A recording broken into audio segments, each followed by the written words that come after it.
ஹெல்தியான ஸ்நாக்ஸ் செய்கிறதுக்கு நான் ஒரு 15 பேரிச்சம்பழம் எடுத்திருக்கேன். நான் சின்ன பேரிச்சம்பழமாக எடுத்ததுனால 15 வந்து நான் எடுத்திருக்கேன். இதில் பேரிச்சம்பழத்தில் உள்ள கொட்டையெல்லாம் எடுத்துட்டு நான் இதை ஒரு மிக்ஸி ஜாருக்கு மாற்றிருக்கேன்.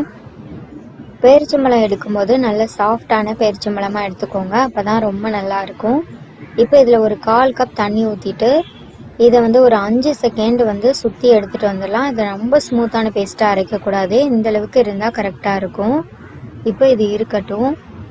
இப்போ ஒரு கடாய் எடுத்திருக்கேன், அதில் 1/2 கப் வெல்லம் சேர்த்துருக்கேன். 1 கப் தண்ணி ஊற்றிட்டு வெல்லம் நல்லா கரைகிற வரைக்கும் கொதிக்க விடணும். நம்ம பேரிச்சம்பழம் 15 பேரிச்சம்பழம் சேர்த்துருக்கிறதுனால இதில் 1/2 கப் வெல்லம் சேர்த்திங்கனாலே நல்ல ஸ்வீட்டாக இருக்கும். இப்போ இதில் வாசனைக்காக ஒரு 1/2 டீஸ்பூன் ஏலக்காய் பொடி சேர்த்துட்டு இதை நல்லா கலந்துருக்கேன். இப்போ இதில் வெல்லம் நல்லா கரைஞ்சதும் இதை வடிகட்டிட்டு அதே கடாயில் ஊற்றிடலாம். வடிகட்டிட்டு சேர்த்திங்கன்னா தான் மண் தூசிலாம் இல்லாமல் இருக்கும். இப்போ இதில் நம்ம அரைச்ச பேரிச்சம்பழ பேஸ்ட்டை வந்து சேர்த்துடலாம். இப்போ பேரிச்சம்பழ பேஸ்ட்டை சேர்த்துட்டு இதை நல்லா இந்த மாதிரி கலந்துட்டு இதில் ஒரு 1/4 டீஸ்பூன் உப்பு சேர்த்துருக்கேன். 1/4 டீஸ்பூன் உப்பு சேர்த்துட்டு இதை நல்லா இந்த மாதிரி கலந்துடலாம். இப்போ இதை லோ ஃப்ளேமில் மாற்றிட்டு மாவு எல்லாம் சேர்க்கணும்.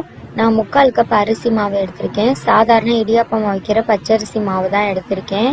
நீங்கள் எந்த அரிசி மாவு வேணாலும் எடுக்கலாம். இப்போ இதில் ஒரு 1/4 கப் தேங்காய் வந்து பொடியாக நறுக்கி எடுத்திருக்கேன், அதை வந்து அப்படியே சேர்த்துடலாம். சேர்த்துட்டு இதில் ஒரு 4-5 முந்திரி பருப்பும் பொடியாக நறுக்கி சேர்த்துருக்கேன். இது வந்து ஆப்ஷனல் தான், உங்களுக்கு வேணும்னா மட்டும் நீங்கள் சேர்த்துக்கோங்க. 1 கப் தண்ணி சேர்த்துட்டு 3/4 கப் அரிசி மாவு சேர்த்திங்கன்னா கரெக்டாக இருக்கும். இது நல்லா அந்த மாதிரி கெட்டியாகி வரும். இப்போ இதில் 1 டீஸ்பூன் போல் நெய் சேர்த்துட்டு நல்லா இதை கலந்துடலாம். நெய் சேர்த்தா அடை நல்ல சாஃப்டாக இருக்கும் சாப்பிட்றதுக்கு. இந்த அளவுக்கு பேனில் ஒட்டாமல் செப்பரேட் ஆனதும் ஸ்டவ் ஆஃப் பண்ணிவிட்டு இறக்கிடலாம். இது ஒரு 5 நிமிஷம் நல்லா ஆற விட்டுறணும். 5 நிமிஷம் ஆறினதுக்கப்புறம் இந்த அளவுக்கு நல்லா கெட்டியாயிரும். இதுதான் சரியான பதம். இந்த மாதிரி ஒட்டுற மாதிரி இருக்கணும். நான் இந்த ஸ்நாக் வந்து வாழை இலையில தான் செஞ்சுருக்கேன். இந்த மாதிரி சின்னதாக வாழை இலையை கட் பண்ணிவிட்டு லைட்டாக ஸ்டவ்வில் வந்து வாட்டி எடுத்திருக்கேன். அப்போ தான் நம்ம மடிக்கும் போது இலை வந்து கிளியாமல் இருக்கும். இப்போ நம்ம ரெடி பண்ண மாவை இதில் கரெக்டாக வச்சுட்டு இதை வந்து 2 பக்கமும் லைட்டாக மடித்து விட்டோம்னா நமக்கு வந்து மாவு வந்து வெளியே வராமல் நல்லா ஒட்டி பிடிக்கும். அவ்வளோதான். இந்த மாதிரி லைட்டாக மடித்து விட்டோம்னா நமக்கு அவ்வளோதான். இப்போ இதை ஒரு ஸ்டீமரில் வச்சு இதே மாதிரி எல்லாத்தையுமே நம்ம ரெடி பண்ணி எடுத்துடலாம். இப்போ 8 அடையுமே நமக்கு ரெடியாக இருக்குது. இப்போ இதை வேக வைக்கணும். இப்போ ஒரு இட்லி பாத்திரத்தில் தண்ணி நல்லா கொதிச்சதும் இந்த ஸ்டீமரை கரெக்டாக அந்த மாதிரி வச்சுட்டு இதை மூடி போட்டு இது ஒரு 15 நிமிஷம் நல்லா வேகட்டும். 15 நிமிஷத்துக்கு அப்புறம் தான் எடுத்து பார்க்கணும்.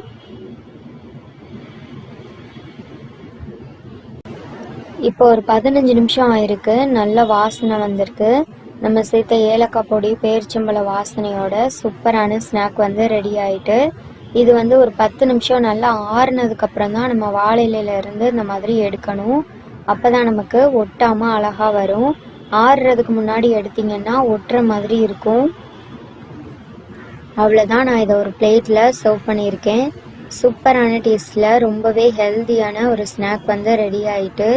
எண்ணெய் இல்லாத வெள்ளை சர்க்கரை இல்லாத ரொம்பவே ஹெல்தியான ஸ்நாக் ரெசிபி. பேரிச்சம்பழம் சாப்பிடாத குழந்தைங்களுக்கு கூட நம்ம இந்த மாதிரி செஞ்சு கொடுத்தோம்னா ரொம்பவே விரும்பி சாப்பிடுவாங்க.